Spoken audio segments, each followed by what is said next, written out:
There we go. We are recording. So, and like I said, and how's your day, your weekend have been? My day has been good. My week has been good so far. It's been kind of a chill week actually, so it's been good. How about you? Mine been pretty good. I can't complain. Can't complain. If it did, nobody would listen. And everything and stuff. And we're gonna start the show. I'm gonna start the show off like this. Um,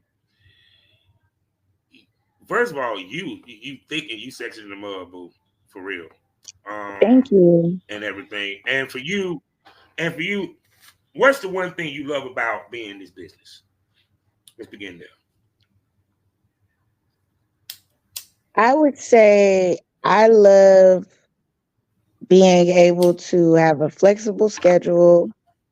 I love being able to kind of hustle on my own terms.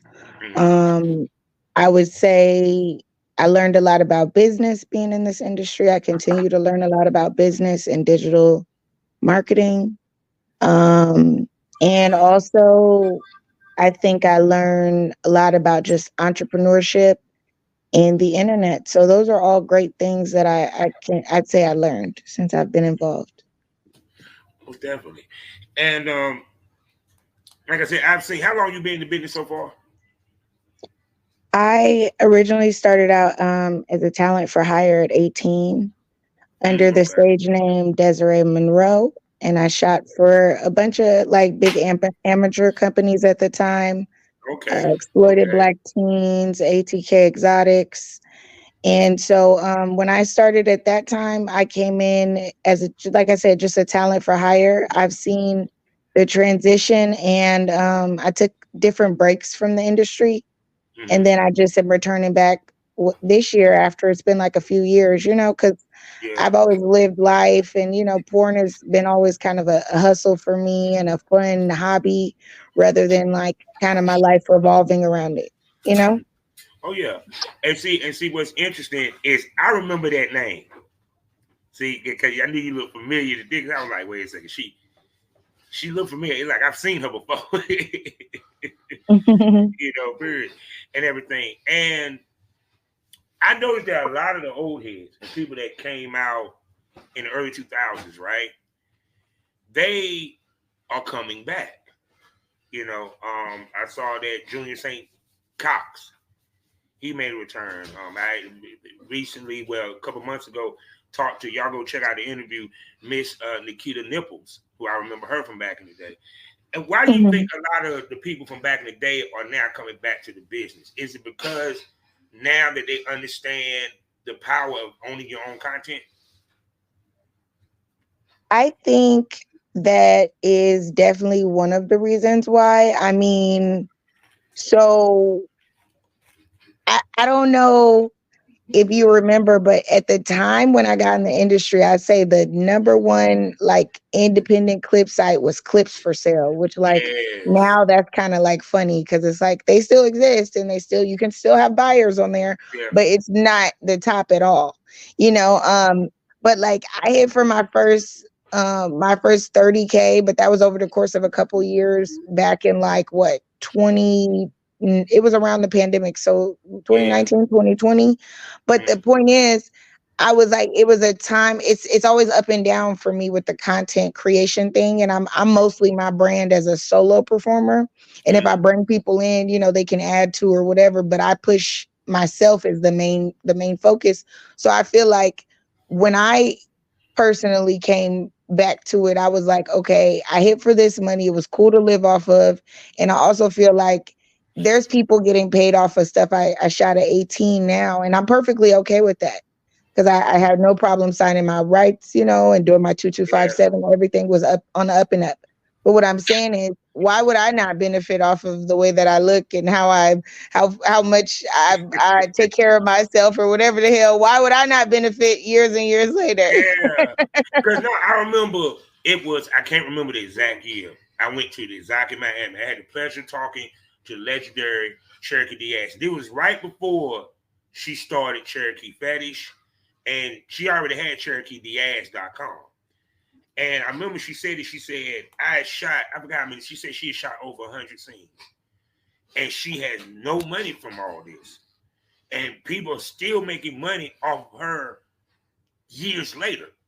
Right. And She's she a said, legend. Mm-hmm. and she said, that's why I'm starting my own shit so I can make money off of me. And that's what some of the things that we were trying to tell girls back in the day, because I remember even talking to the guys from Hollywood. They were saying, don't bring the girls out here. Tell them to start their own content, film their own shit, because it started to dry up out there around 2010, 2000, between 2010 and 2012. Because everybody was trying to make the transition to go to the internet from DVDs, period. And so it's kind of like, in hindsight, what they were telling us then, that's what they're doing now.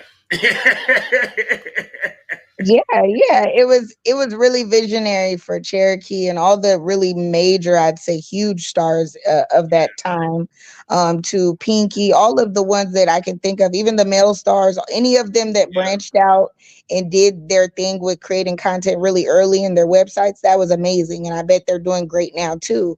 And that was a head start, in a way, and they were really pioneers of that first content creator wave. I feel like the benefit of the content creator era is that like, as we basically are kind of saying, is we can continue to make money by having rights to the content. But I also do think I really enjoyed coming in at the early stages of the industry too. I mean, I shot under Deziree Monroe, and then I shot under Trap Barbie. Now I'm going under just a different name because it has something to do with my music. I briefly mentioned it on my page. I do a lot of posting and deleting, but it's more so for monetization reasons. I had some issues with previous music I put out under Trap Barbie and things like that. But going back to what we were saying, there's just such a benefit to making that content and being able to make money off of it pretty much forever. Like, even if a person quits tomorrow, whatever they got up there that they own, it's their content as a creator. And I think that's so important in this age, is like, whatever we're putting out there, whatever work we're putting into what we're doing, why not continue to make passive income off of it? Most definitely. So, with that being said, let me speak to my smokers. Hello, smokers, and welcome to the Smokers Lounge. Very special Smokers Lounge. Very special Bonus Folks Friday. I am Kavanaugh, the Southern Champ, a.k.a. the Porn Rap Star. Find all my links with one link, allmylinks.com/Porn Rap Star. 4 sponsors bringing you this wonderful podcast. The first one being GarageSismMagazine.com. Next up, BlushErotica.com.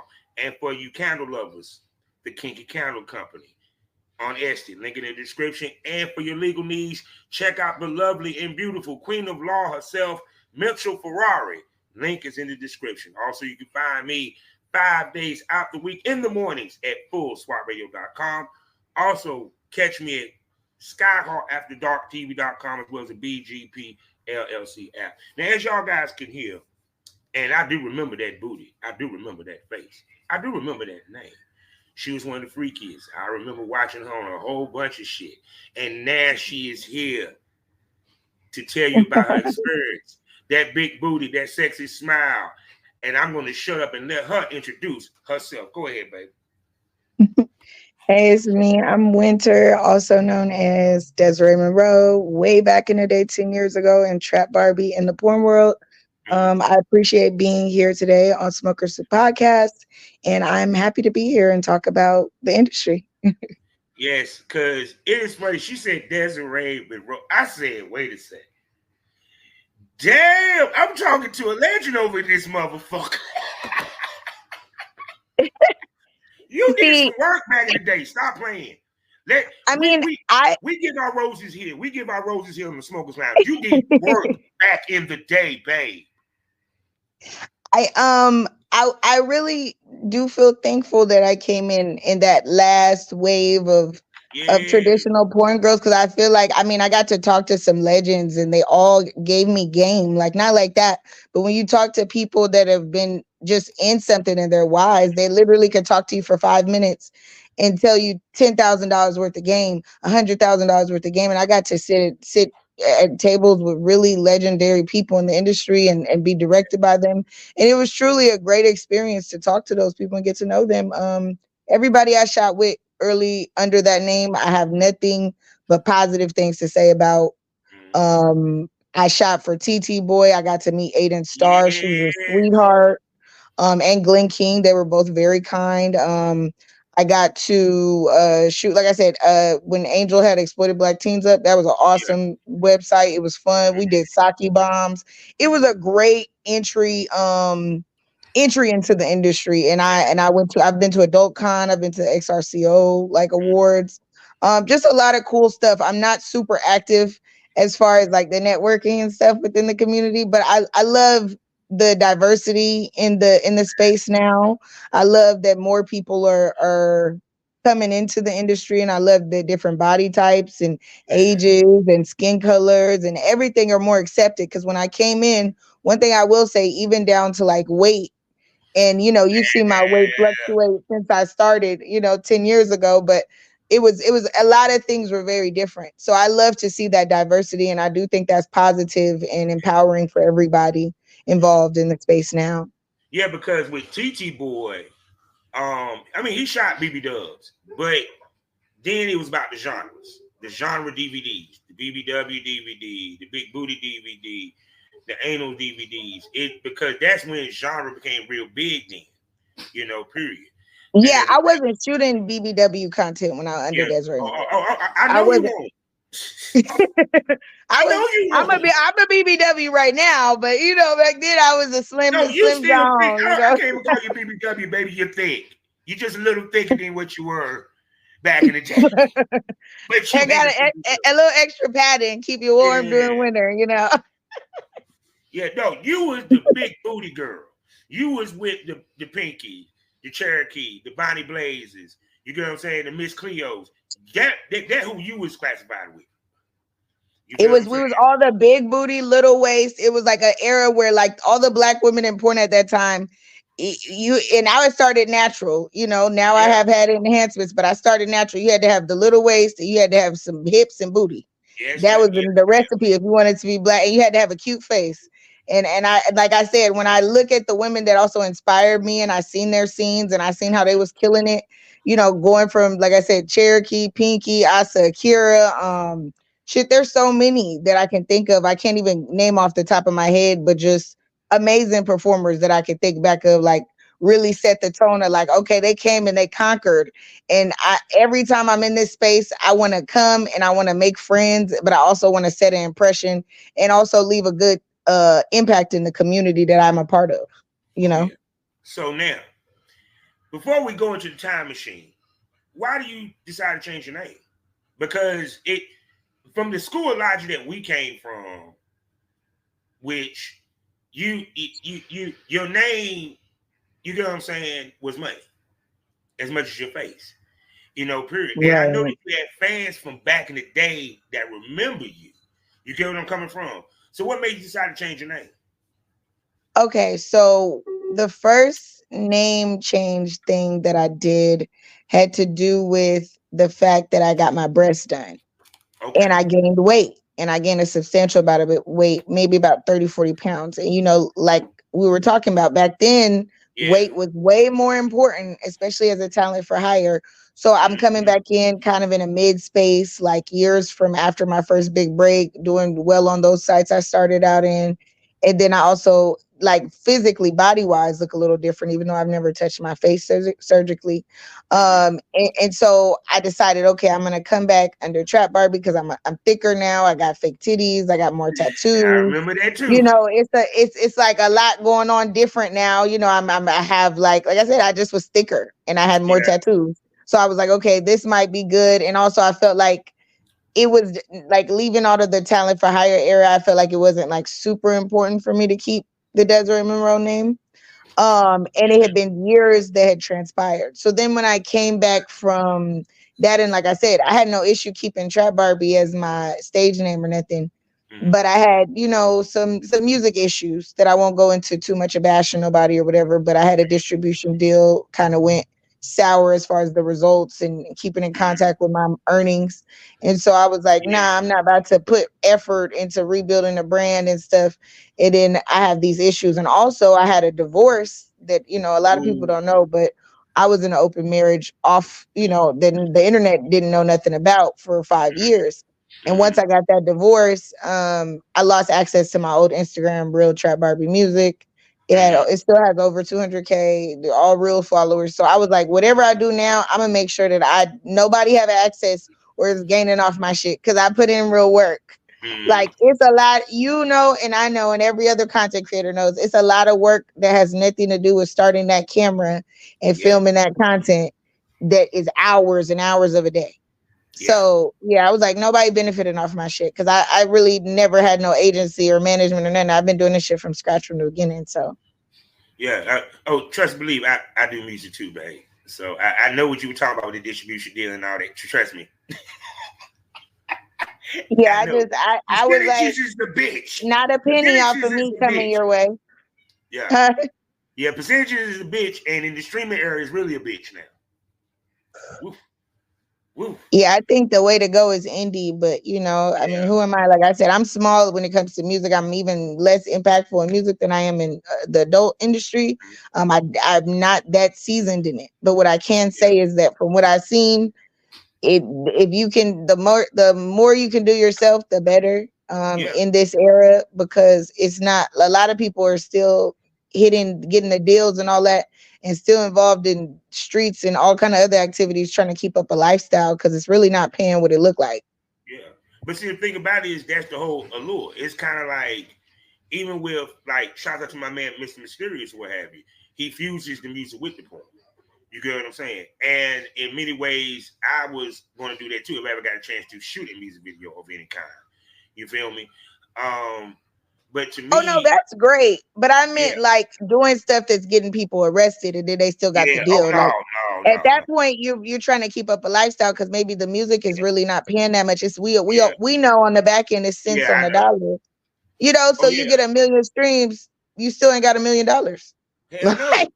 Actually, it's actually, if I'm correct, even 40 or it's $4,000 for a million streams, ladies and gentlemen, on Spotify. Yeah, and It's, so it's like it's I'm just saying it's a lot of like the yeah, whole benefit of independent and really focusing on dedicating to those creative aspects and skills, I feel like mm-hmm. is being able to cut out the middleman and just Yeah, profit as much as possible. And that's literally the independent porn movement, that's the independent yeah, music movement, is yeah. cutting out the middleman and making as much profit as possible because you kind of have to really level up. So people, like I said in my verse, she's a legend in two games. She independent in two games. Right? So, so before we get into that, because it's a lot that she actually said that we're gonna unpack. Cause y'all know how we get down on the smokers lounge. But let's go in the time machine. What got you into the business from jump?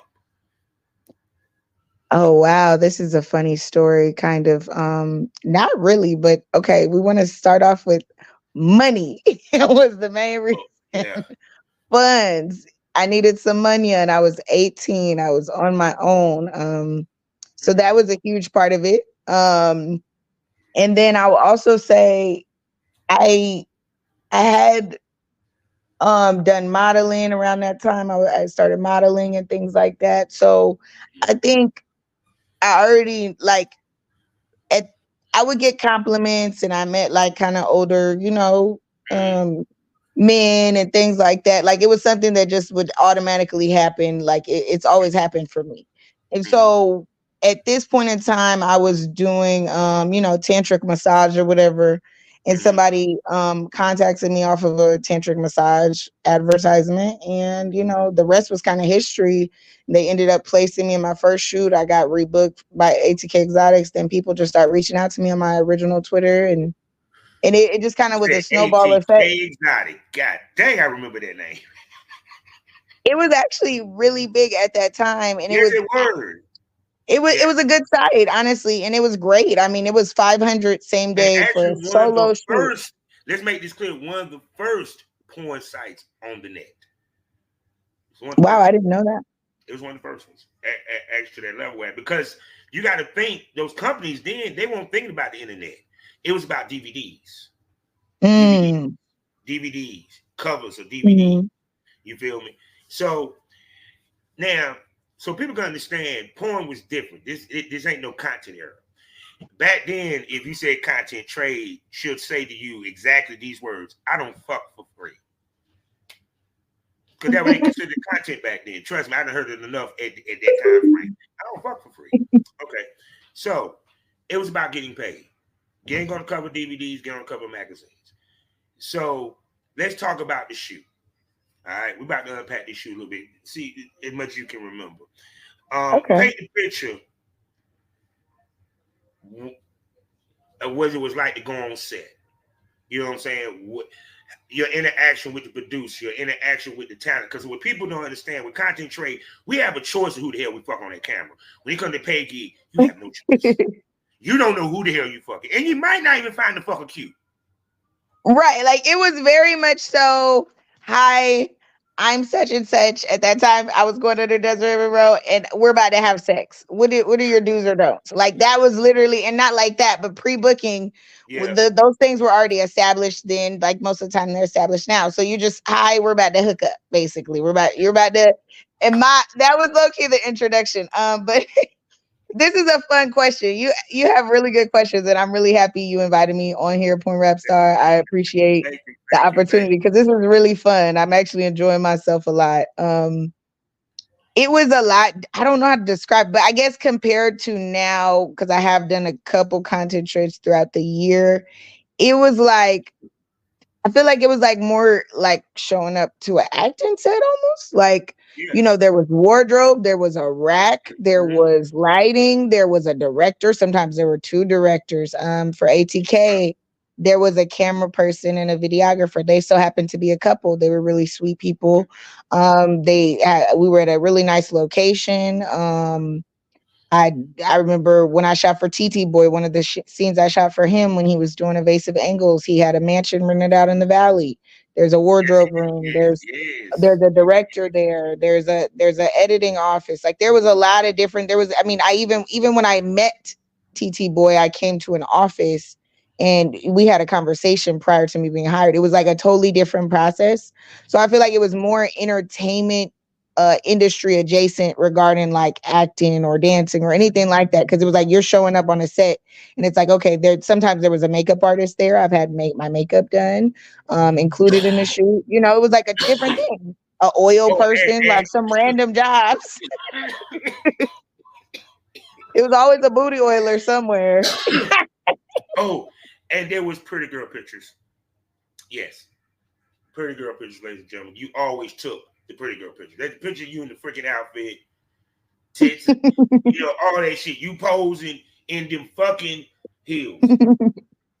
Yes, it was always pictures. It was and it was a lot more structured. I kind of loved it because, like I Yeah. said, I have interest in, trying to do like some small time acting and stuff because I did theater when I was a kid or whatever.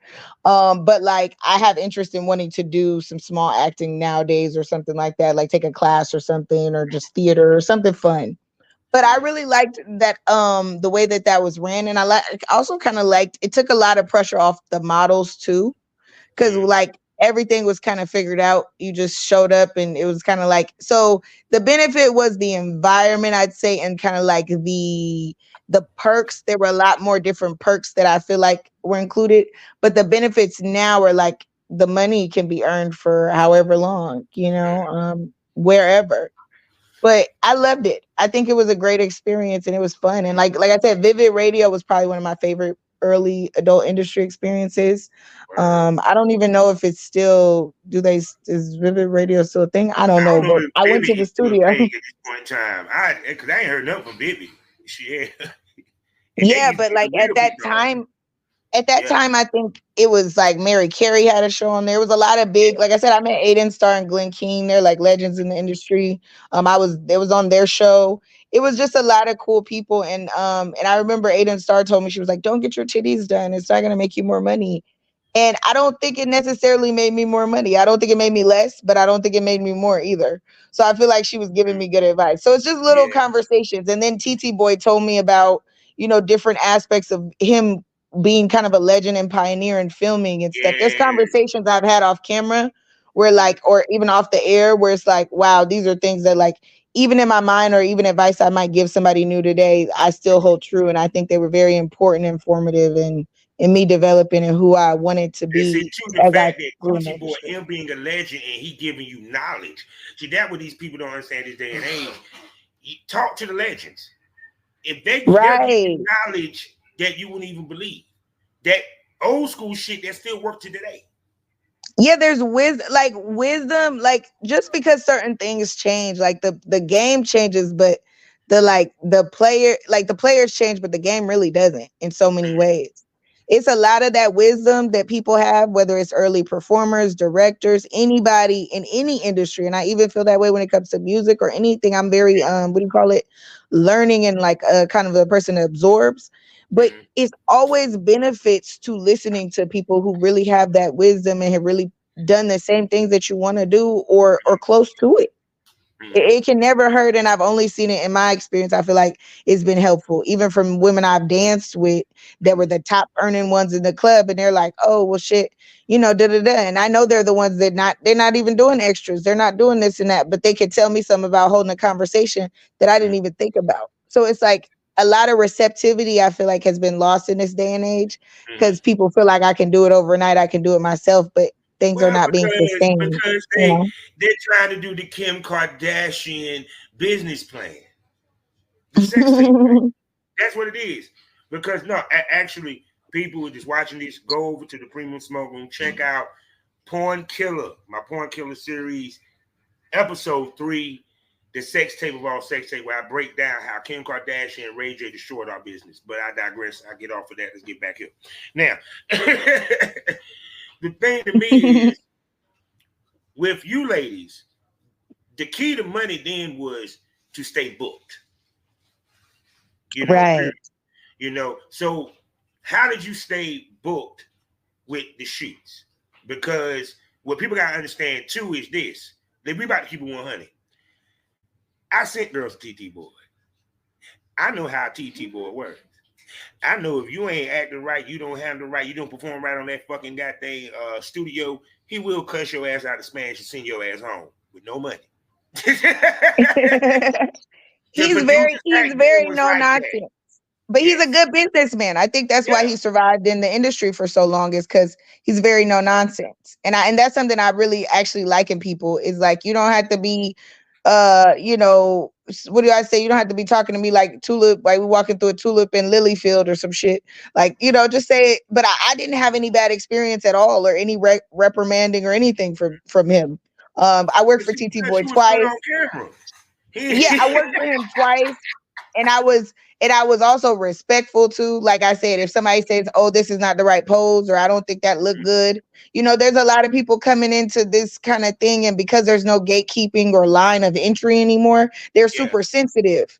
If a photographer told me to suck it in, or can you arch your back a little bit more? That's not flattering. I'm not gonna take that the wrong way. Okay, let me give you what you want because I'm the product and I have a job to do. Like, so I always showed up to with professionalism in this whole journey being my most important attribute. I feel like is being professional and being polite and showing up with a good attitude. Because nobody wants to work with nobody with a bad attitude. Now, also back then, because in this day and age, there's a lot of ways for ladies to make money in the business and through the business. Back then, what was the other ways other than doing shoots that ladies made money? Through At that that fame time, perform. you said with them porn. Within porn, sex work, whatever. Back then. At that time, I was still at that time I was at some point throughout that time I was doing my massage and doing my private bookings. I was doing a lot of sugaring at that time. I'd done a Mm-hmm. lot of sugar baby stuff. I've had a lot of Yeah, ongoing sugaring situations. That's always been cool for me personally. yeah, But I feel like and dancing. When I had yeah. stepped away from the industry the first time, I started dancing. And I had a sugar relationship at that time where I was getting my bills paid and stuff, and I was dancing as well, collecting that money. And dancing back then was different. It was like not like that, but I almost feel like none of it is as juicy as it was because it was Oh no.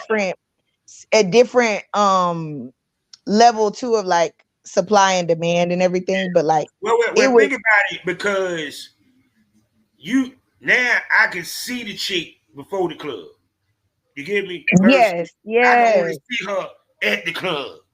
You Right, feel you me? could only see her like you had to show up and come tip your favorite dancer. And even if you saw a picture, it wasn't you ain't gonna see everything. You ain't gonna see all of it all the time to where you don't even show up. You're gonna see Yeah. maybe a little tease here and there, but you're gonna have to really show up if you want to talk and interact and stuff. And that's what I also think is a benefit to not oversaturating too much content. Like people don't talk about that enough. But if you're always on live, if you're always posting videos, if you're always doing everything on the internet, then what are people like they can catch you whenever.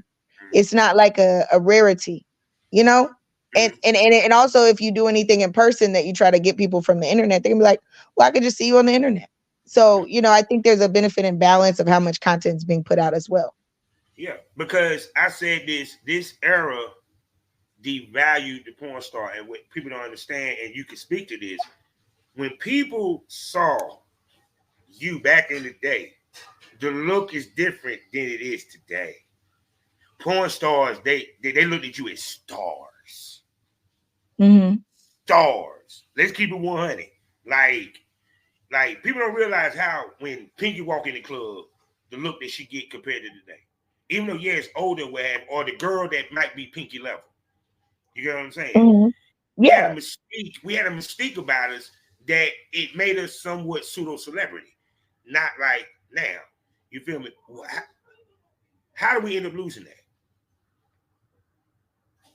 Wow, that's a good question. I'm like, damn, how did we give me a second to think on that a little bit. I might have to pour me a glass of wine for this part. This is one of Y'all the be giving best me a sense. conversations I've had with somebody in the Yeah, industry that I feel like I can tell just from talking to you, and yeah, also and TT Boy and different people yeah, I've met, worked with. I can tell that you've been around and you've been yeah. active in the business and seen the ups and downs. And so this has been a Mm-hmm. really good conversation because not like that, but a lot of people I talk to that have been new or in the last 5 to 6 years or whatever, it's not the same conversation. And I'm just saying that they don't know what I'm talking about. Like And that see, that's why I when I like talk about talking that to people era. from the era. Because I tell them this, we did less and made more. They got to film every fucking day. Hell, content wise, we might have filmed once a month and ate. And then for the girls that were doing the paid gigs, yes, yes, if you was in good, oh, you ate good because you kept shoots because they had to keep DVDs.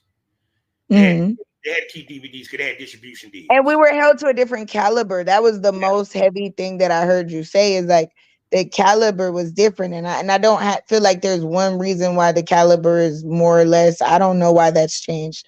But it was like even the private bookings or the people yeah, that was reaching out for sugaring and stuff like that. It was like, oh, I'll pay your rent, your bills, your car note, your tuition, all that.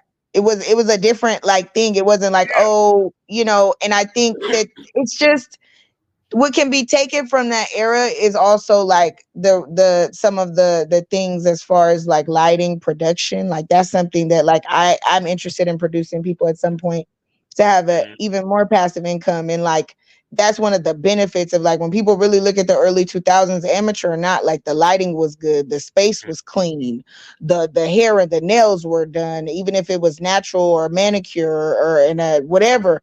It was a level of presentation that was brought to the table that I feel like also kept it kept it a certain way. You know what I'm saying?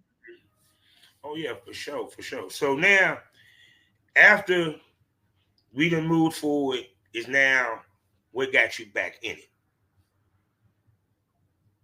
What Because you got left me back and you came back.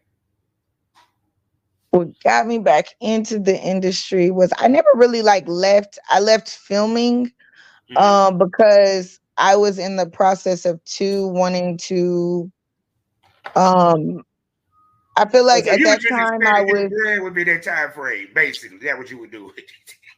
Yeah, I was doing my same stuff. Just I was making money off the internet, in different Yeah, ways. And then I just took a break. I think for my mental health, kind of, because yeah. I have been on the internet. Like I first had my big following when I was 18. I was on Vine, which like nobody ever uses Vine anymore. But I had Ooh, my I first remember mine. 10K.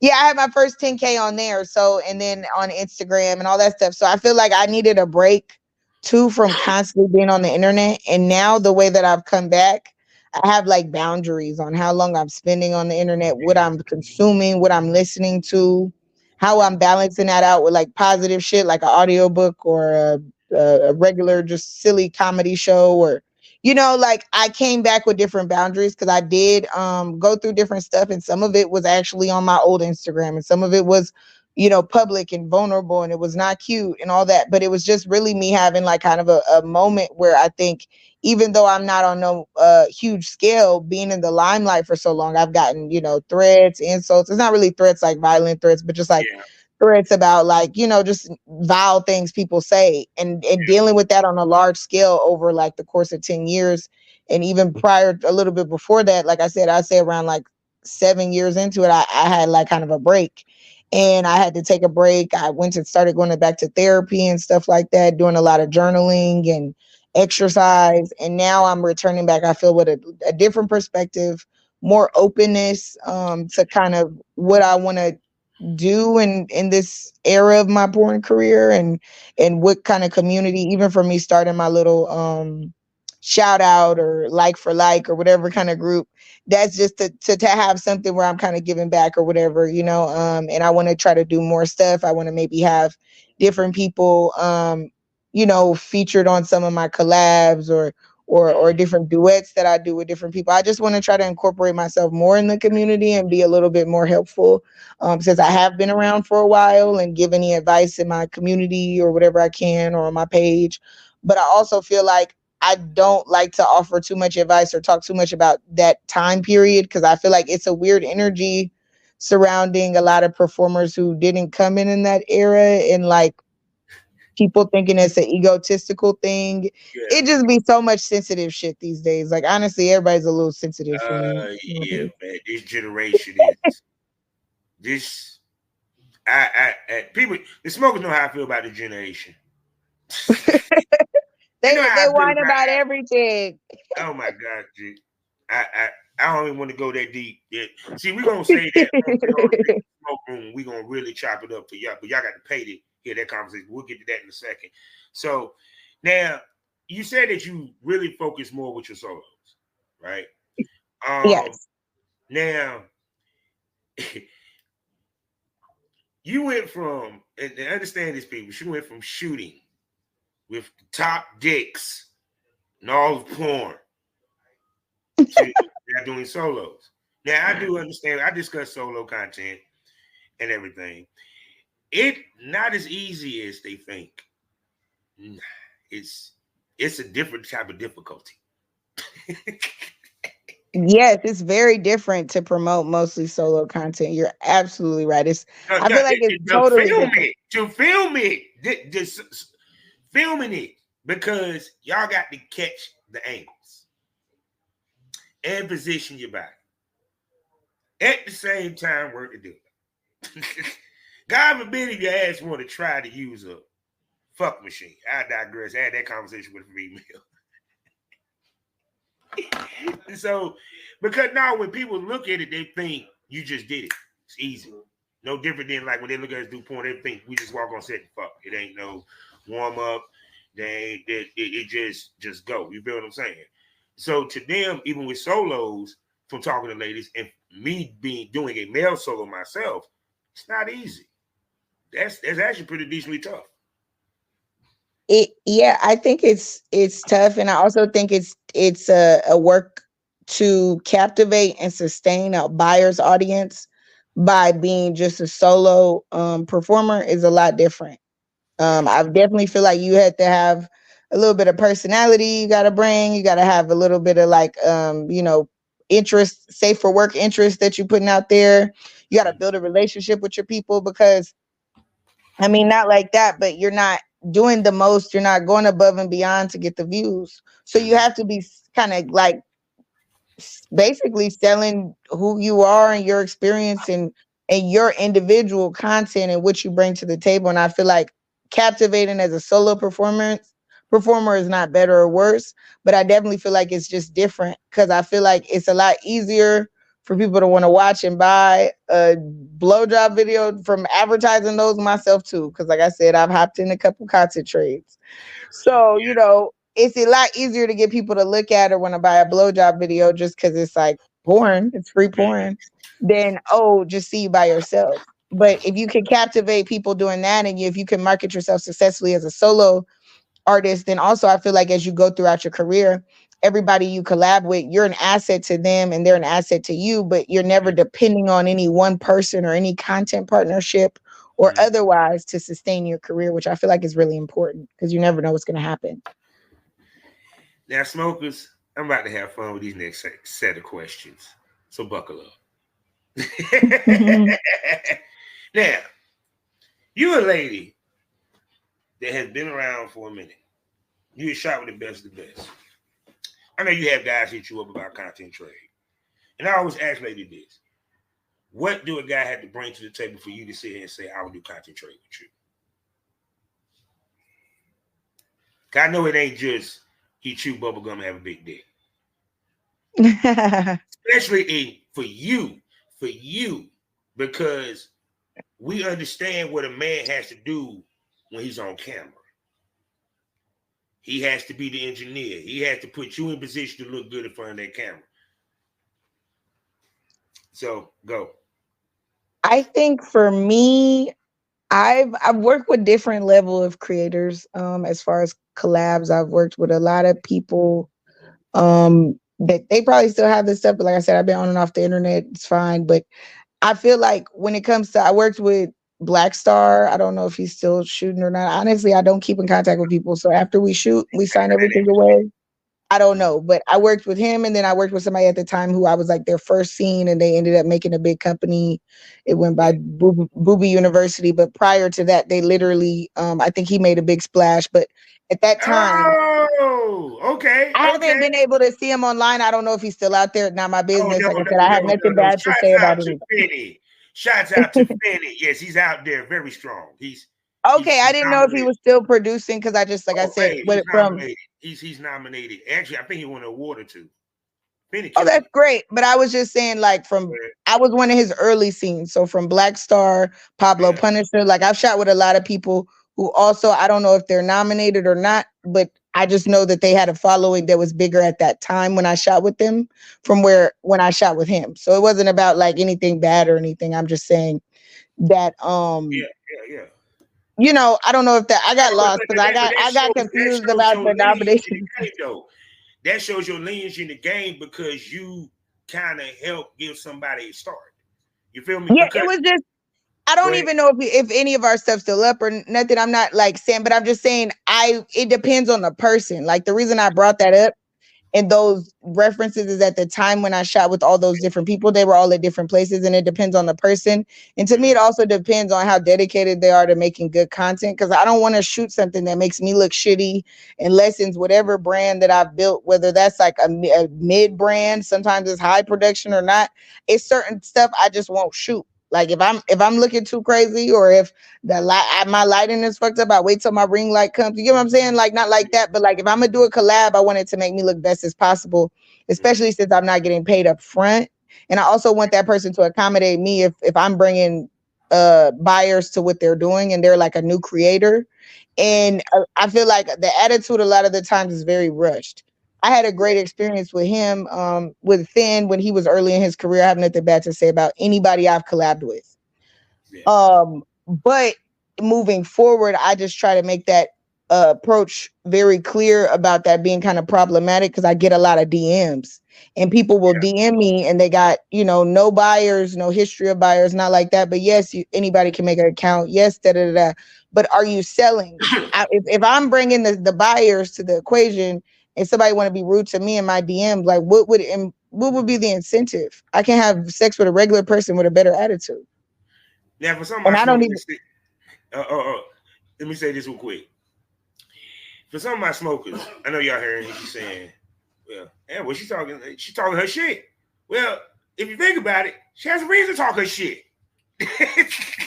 Because she is what I call a king maker. These are females that it means more for that dude to shoot with her than it is for her to shoot with him.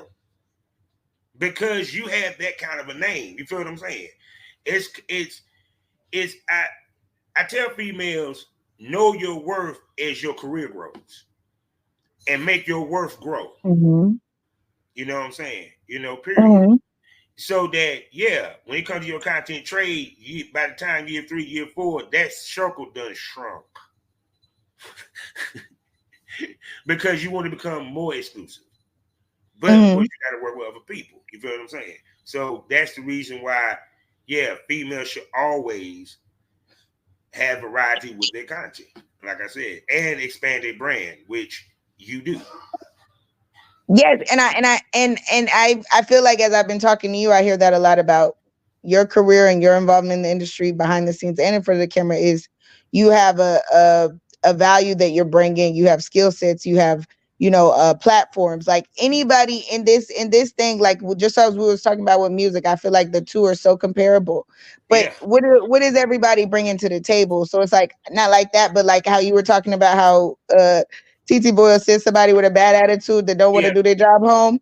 Yeah. Like if somebody messaging me and you want me to build your shit up, like I get too many rude messages. Like ain't no way I'm about to shoot with somebody for free and I might not even come. And then yo, I didn't boost some shit out of, created some shit out of what you was doing. And you got a stink ass attitude. Like at that point, I should just stay home. And I mean, I got a rose, I got a vibrator. Tag the girl in the scene on X. Won't even tag her. I'm like, are you an idiot? Yeah, that's crazy. I don't be getting the non-tagging, but I do. Sometimes people shoot with people who aren't in the industry. They don't want their face or don't. You know what I'm saying? But I don't really. I don't keep up with a lot of people that I shot with too. So I get I feel like non-tagging. It depends. As long as everybody's on the up and up about how the content was put out, I feel like it's kind of just if you was in it, you got rights to the pictures and shit, the snippets and whatever else, But if you're in contact, yeah, tag. Why not? So now I'm gonna ask you this. I'm trying to vague memory. Do you do anal? I have done a couple, literally like 2, of my personally produced anal scenes, but no, I do not do it regularly. I would do it for the right price, but as far as just like stretching out my asshole for fun, no, I don't be doing it. She said not for fun, but damn, I hope that price is high because if you don't do anal that regularly, but then again, you have to prep if it's a shoot. That what a lot of people don't realize. You got to prep for that shit. That's what I'm saying. Like I don't do it regularly. It would be a process to prep for it as far as like the down, obviously the enema, the this and that, the butt plug. I might need beads. It'll take a couple weeks. But like, yeah, it has to be for the right price, but it also has to be the right size too. Like, I don't know. I'm not a big person that's like liked it. I have enjoyed it, I'd say maybe one time, but it just would have to, the vibes would have to be right, the money would have to be right, the sales, the numbers, everything would have to make sense because that shit hurts. Like I got a hole that's tight that work right in the front of my body. So, I mean, anal is just like some extra shit.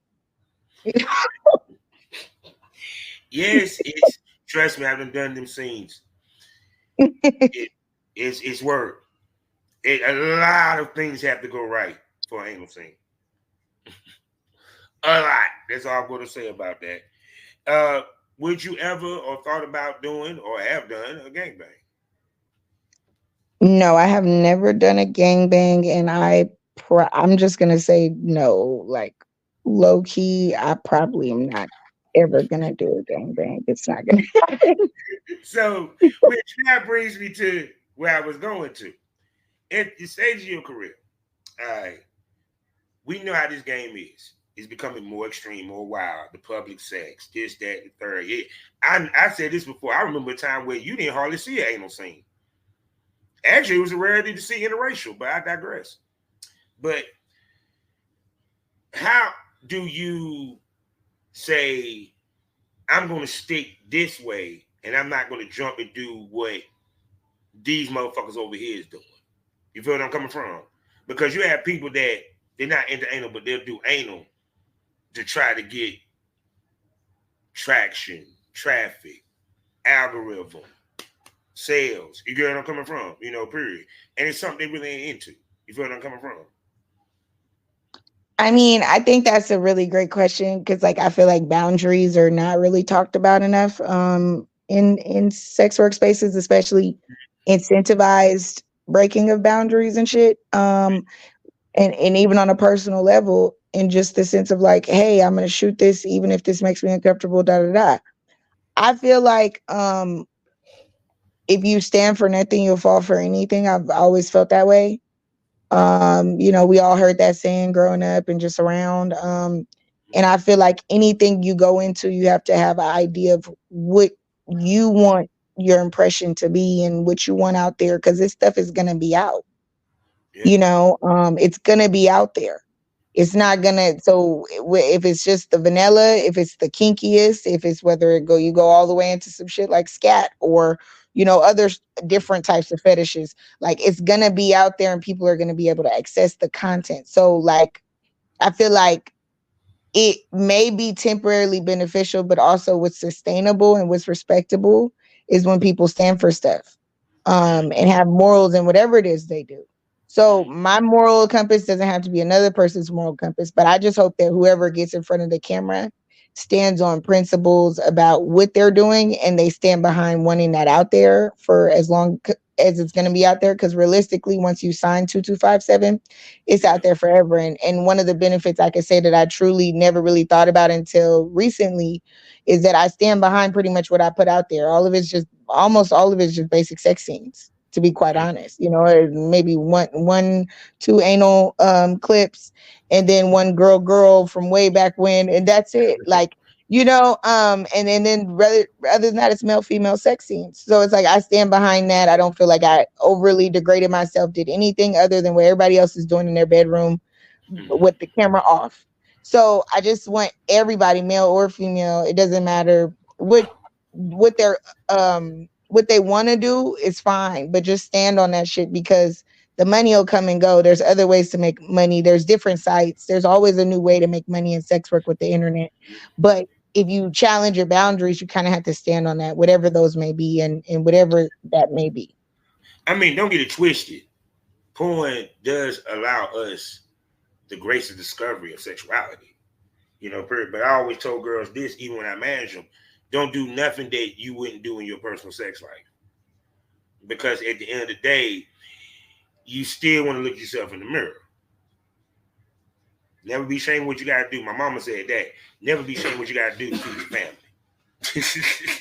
Right. It's not a hierarchy of like being like the morality police, but as far as if it's something that a person won't be proud of 5 or 10 years later, like I'm glad I can say like I'm being proud of doing porn. That's debatable. It depends on who you ask. I personally don't feel embarrassed by it at all or anything negative.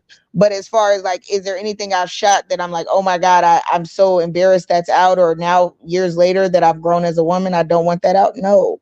And that's all I'm saying is like, at some point, people look back at this stuff, it stays in rotation, it stays on the internet. Just stand on whatever you shoot, whether that's a gangbang with 100 people. If they want to do it, I'm all for it. But me personally, I just knew that's not how what I wanted my career to be, or what I wanted it to be advertised at. But there's nothing wrong with that if it makes a person feel happy and that's what they like. Well, no, actually, there has been, one or two things that I posted that I was ashamed of. That was because when I went back and looked at it, I said, damn, I suck. I suck. Why did he post that? The shame of how I looked on camera, because nah, fuck that. Fuck that shit. So, but Lord have mercy, I done held you up here for an hour, mama. And we ain't even scratched the surface on some shit. So you know what that means. Smokers, you know what that means. I got to ask a $1 million question. And that is, Miss Winter, Miss Trap Barbie, can I call you a smoke buddy? Yes. Say no more. Y'all heard it. She'll be back here on the Smokers Lounge. And fellas, I'm gonna talk into it because this is audio.